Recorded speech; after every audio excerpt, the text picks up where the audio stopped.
ñu nekk ay gentlemen waxtaan affaire bi neex. Donc je passe par là pour remercier toutes ces personnes, à commencer par Jakaarlo, parce que c'est une tribune qui m'a permis à chaque fois de parler de la libération de Nit Doff et de tous les détenus politiques ku ci nekk àddu ci yàlla def na effectivement génn na bëri nañu ci jàpp muy mouvement hip-hop bi muy tous ces jeunes sur les réseaux sociaux de partis politiques qu'ils soutiennent. Toutes ces personnes ont vraiment fait un travail extraordinaire. Di wax ni Moundiaye Cissé également dox na ci lu am solo, mais de manière très très souterraine et sans tambour ni trompette.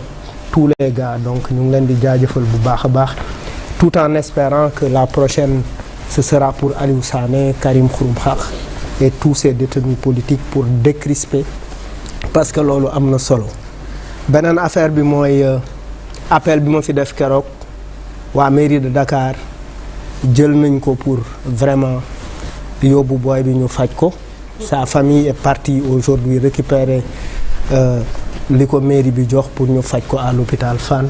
Donc je passe par là pour nga transmettre moom monsieur le maire ak Moussa Taye, parce que ci biir émission bi keroog la ma yónnee message pour me dire demander à la famille de passer.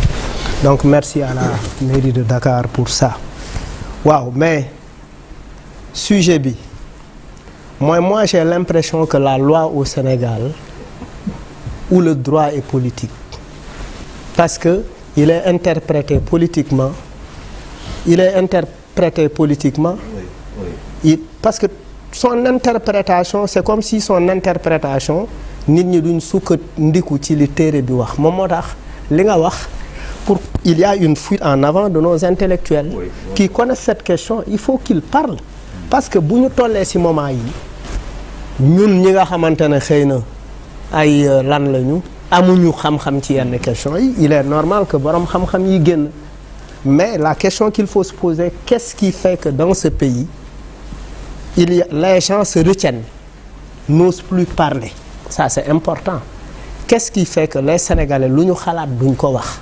Parce que sinon on laisse bu borom xam-xam yi waxul, c'est les politiques qui vont parler. Et ku ci nekk booy wax tu défends ton camp. Peut-être ki fi taxawal Benno Bokk Yaakaar hier bu nekkoon bi mu nekkee dans l'opposition, il n'aurait pas parlé de la sorte aujourd'hui. Xëy na Daffé aujourd'hui bu nekkoon ci beneen boor bi du waxee ni mu waxee, parce que y a beaucoup de choses que j'observe et que je ne comprends pas. Mooy xam nga ñu ngi aujourd'hui ci vote loi yi pour le budget et cetera, marathon budgétaire bi ñu ngi ci, mais il y a un éclatement entre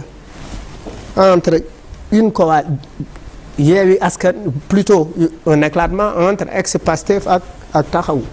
C'est l'objet du thème. Mais parce que problème bi c'est très simplement, c'est-à-dire kan moo ci am kan moo def au cœur de ces préoccupations le Sénégalais.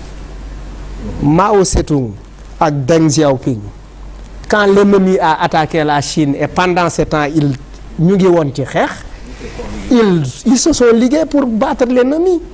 L'ennemi c'est qui? L'ennemi c'est la corruption, l'ennemi c'est des élections transparentes, non transparentes, l'ennemi c'est les restrictions, l'ennemi c'est les emprisonnements, etc., etc. Si des coalitions politiques ne sont pas capables de dépasser leurs différences au nom du peuple sénégalais, ces gens ne méritent pas l'Assemblée en réalité, parce que ils sont là pour leur parti.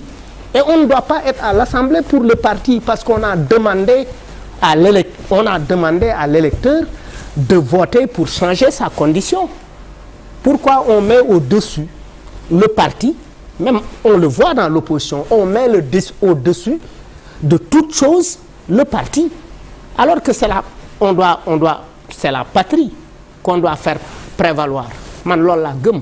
Maintenant on est dense quand il s'agit de certaines choses, mais le droit doit être dit dans tous les cas, parce que loolu la nit ñi soxla. Maintenant nag li ma gëm ba gëm mooy il y a quelque chose qui a été déclenché depuis très longtemps. Ousmane Sonko il y a une volonté de ne pas le faire participer aux élections. Loolu c'est établi depuis mars 2021 parce que le rappel que tu as fait par rapport à Khalifa Sall c'est quelque chose qui s'applique à Ousmane Sonko par rapport c'est un beneen nit la boo xamante ne c'est un acteur politique important sur qui les jeunes portent leur espoir et qu'aujourd'hui il faut systématiquement l'éliminer au nom de la loi.